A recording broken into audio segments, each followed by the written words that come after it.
नाज़रीन, Sindh action committee के सॾ ते सिंध जी ज़मीनुनि ते कब्ज़नि ख़िलाफ़ बहिरिया टाउन इंतिज़ामिया ख़िलाफ़ बहिरिया टाउन जी मुख्य गेट आॾो धरणो हंयो पियो वञे। उन मौक़े ते अॻवाननि आवाज़ टीवी जे रिपोर्टर आसिफ़ जदोई सां कहिड़ा वीचार वंडिया आहिनि, अचो त ॾिसूं। अॼु 6 जून सिंध जी तारीख़ जो तमामु वॾो ऐं इतिहाद जो ॾींहुं आहे।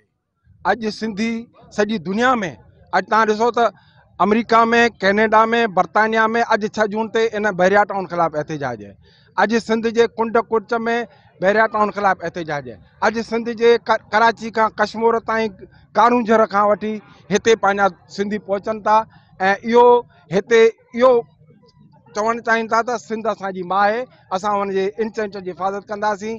बहिरिया टाउन ऐं मलिक रियाज़ जहिड़ीअ तरह असांजे ज़मीन जी भींग कई आहे, वालार कई आहे, उन जे लाइ अॼु सॼी सिंध हिते गॾु थी आहे। ऐं क़ौम परस्तनि अॼु ख़ासि करे कराची जे दोस्तनि खे इहो ॿुधायो त तव्हां निंदण कान आहियो, तव्हां लावारस न आहियो, असीं तव्हांजे हिकु इंच इंच जी ज़मीन जी हिफ़ाज़त कंदासीं। सिंध धरती जेका आहे उहा सिंधी क़ौम जी अमानत आहे ऐं जेका बि वालार आहे, ज़ुल्फ़कार आबाद जे हवाले सां हुजे या बेटनि जे हवाले सां हुजे या बहिरिया टाउन जे हवाले सां हुजे, इहा सिंध जी मिल्कियत आहे। पीपुल्स पार्टी उन खे विकिणी ऐं सिंधी माण्हुनि खे दर बदर करण वारो जेको शर्मनाक अमल पियो करे, इहो तमामु ग़लति आहे। ऐं सिंध जी कुंड दुनिया जी कुंड कुड़छ में जेके बि सिंधी आहिनि उन्हनि सभिनी खे अपील थो कयां त असां सिंधियुनि जी सियासी इख़लाक़ी मदद कई वञे ऐं दुनिया जे ऐवाननि ताईं, अक़वाम मुतहदा ताईं बि असांजूं ॻाल्हियूं पहुचायूं वञनि। असांखे दर बदर न कयो वञे, असांखे अक़लियत में तब्दील न कयो वञे। अॼु सिंध जो शऊर जेको आहे, सिंध जूं नियाणियूं, सिंध जा अॻवान जेके आहिनि, सिंध जा आम माण्हू जेको आहे उहो भरपूर जेको आहे हिन मज़ामती तहरीक में शामिलु थींदो, पंहिंजो हिसो ॻंढींदो।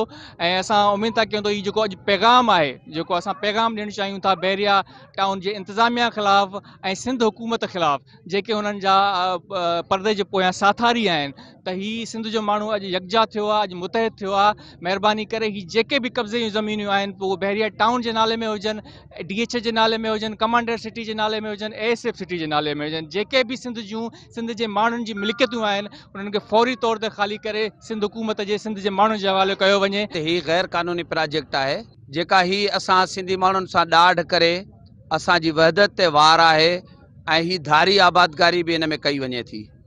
असीं इहो चवंदासीं त ही फिलफोर पंहिंजो मनसूबो रद्द कयो वञे। ही पूरी सिंध जी डिमांड आहे, पर दुनिया में जेके गैरतमंद सभु सिंधी रहनि पिया उन्हनि जी बि ही डिमांड आहे। ही पूरी आवाम जी कावड़ आहे, ही गुस्सो आहे। जेके ही माण्हू अॼु लखा हिते गॾु थींदा, इहो इन्हनि खे ॿुधाईंदा त असीं ही बहिरिया टाउन असांखे नामंज़ूर आहे।